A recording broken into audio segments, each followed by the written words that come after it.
We'll continue with the type of the cards that I made or produced or created, whatever. And it says this English, and they look like words. A lot of these words are in French. Okay.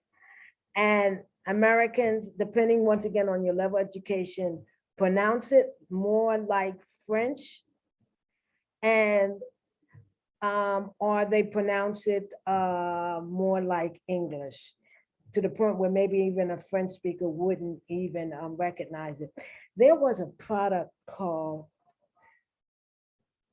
yeah, it was called, let me share my screen.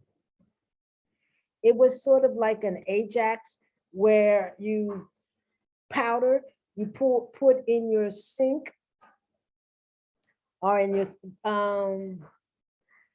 your tub to clean it.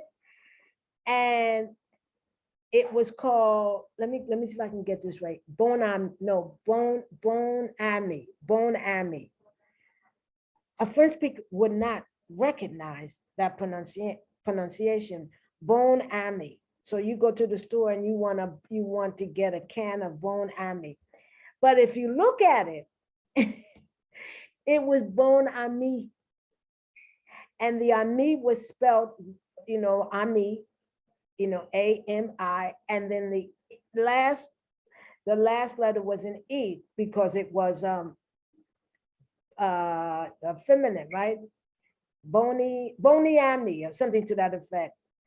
And I remember saying to myself, this is when I still had a television. This is many years ago. I remember saying to myself, a French speaker would not recognize that word. But if you wrote it, they would recognize it, and it means good friend. Like a helper, someone who's there. Okay, so let's look at the words. Let's look at these words. Doré, which means gilded. That's the actual translation. But let's see how it's used. Okay, so this is in English, it means a mixture of gold and silver in cast bars. Okay. All right. Eau minérale, which means mineral water.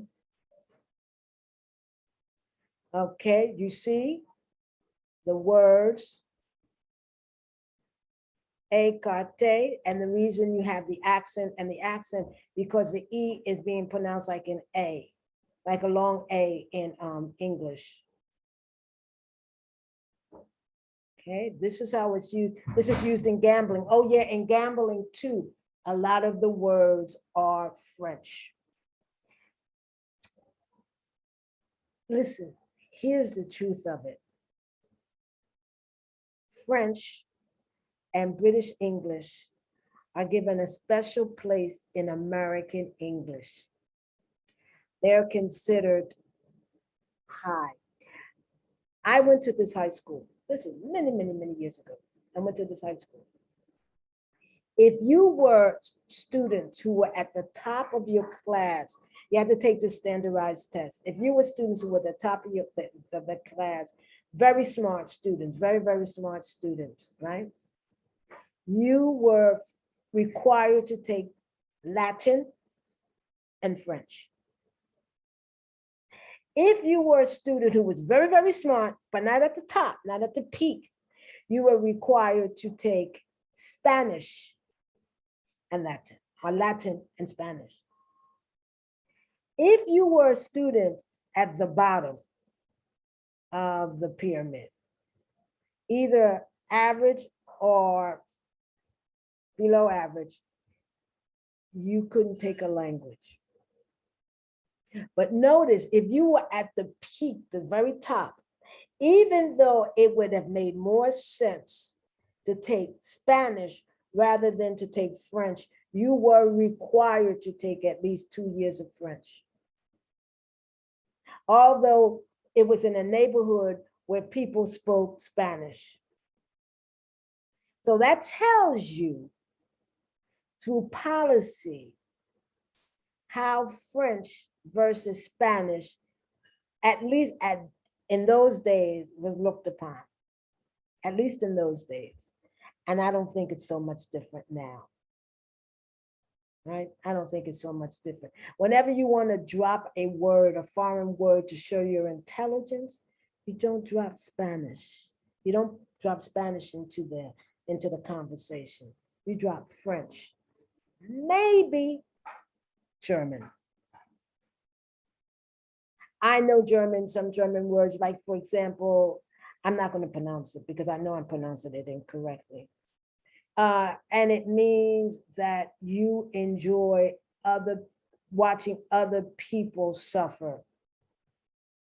Because at one time, I guess it'd be close to gloating, because at one time that person made you or somebody else suffer. So it's called, now it's your turn. But let's get back to the cards, because otherwise I'll keep giving you stories and the video go too long. Okay. You see, so this is with ballet. And I'm pretty sure in French it doesn't mean that. It has the meaning may be connected to this, but it doesn't. I'm pretty sure you use this not just in ballet in French. Okay, so you're going to see a lot of ballet movements. Okay, éclair, lightning, to make bright. That's not how I use the word éclair in English. Yeah, this is how I use it: a finger-shaped pastry filled with whipped cream and covered with chocolate icing. It was a very common word, éclair. For years, I didn't even know it was French. Okay, do you see this word? I will not even try to pronounce it. Okay, the Enlightenment.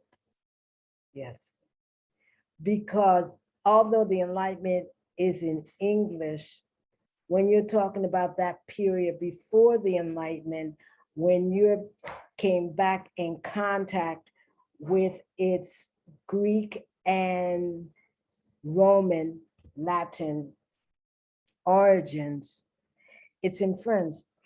And the way it's pronounced is Renaissance. Renaissance. It means the rebirth. And that's how people don't call it the rebirth, the period of rebirth. They call it Renaissance, right? So it's in French. It means the rebirth, renacimiento, right? Once again, I didn't know it was French. I can remember being taught about the Renaissance when I was in grade school and being taught that the word, it meant rebirth. So, but the word is very common in English, Renaissance. Nobody calls that period in European history the rebirth. They call it Renaissance. Éclat, okay? I'm showing you these words.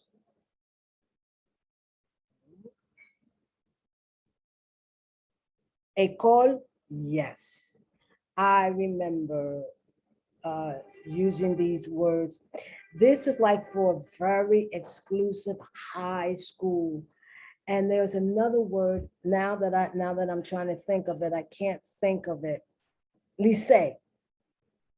I think it's the lycée français. It also means school. Okay. Once again, you have the literal meaning, and it's the past participle of the verb écraser, and it means to crush or to bruise. But this is how we use it in English. Most of these are false cognates. It looks like it's French, right? And they even keep the same spelling, but it doesn't mean the same thing. Now, this might have been French in British English, a shield carried by a mounted soldier in the Middle Ages. Like I said, this is not basic English. This is not basic English. This is acquired English at a much higher level, because the minute French comes into the language or comes into the vocabulary, the language shoots up as far as its level is concerned. Okay? But it also has other meanings. Égalité. I hear this, you hear this all the time, especially when you are talking about society, equality, égalité. It's now, this is the English that you will hear. Once again, though, you have to be talking about a particular topic, either historically or socially. Elan. Elan-se. Once again, it's a ballet movement. And if you don't do ballet, you may or may not know this, the word, okay? Once again, this is, I have the literal translation. It means boxed in. Okay, now how it's used in English.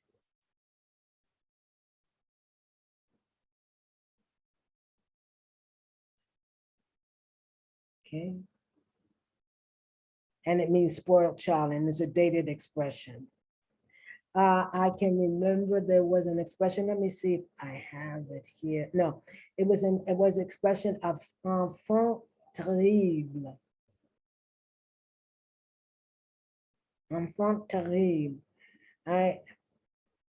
En fait, yes, you hear this because you hear not the en so much, but you hear say fet. Fet will say, depending on your level of society, they'll, instead of saying party, they will use the word fet. Okay. Other words, and it literally means engage, engagé, engagé. I've heard this, I don't say it though, because I can't pronounce it correctly. En règle. Regla is like regla in Spanish. And yes, you hear it when they're talking, but you know, a lot of times you hear it in conversation, especially if you listen to different types of podcasts and they're talking politically.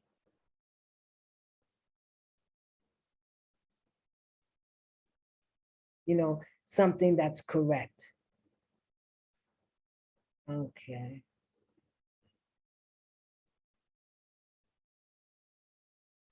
Entrecote. That's the literal translation, but the way it's used in English, yes, when you're talking about, excuse me, butchering, to butcher, you know, an animal, cutting up the meat. So what are we talking about? We're talking about a totally opposite types of cards than when I started with, when you were talking, when you talk about pronunciation and sound. This vocabulary is foreign to most English speakers, because most English speakers in the United States do not have the opportunity to go to an excellent grade school, middle school, high school, and their parents do not use this type of English. And this is when you can begin to distinguish not just accent, but vocabulary and pronunciation. Okay, so this is English when you're talking about accents. I want to thank you for coming to my video and looking at my video and sharing my video and subscribing to my videos. Every subscription, every viewer helps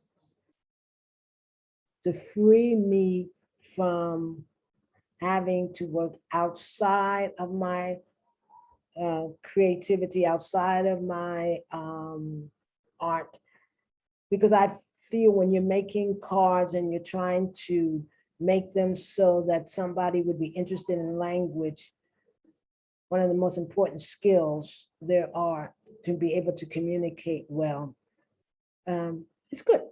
So thank you. So I thank you. I wish you a good day. Bye.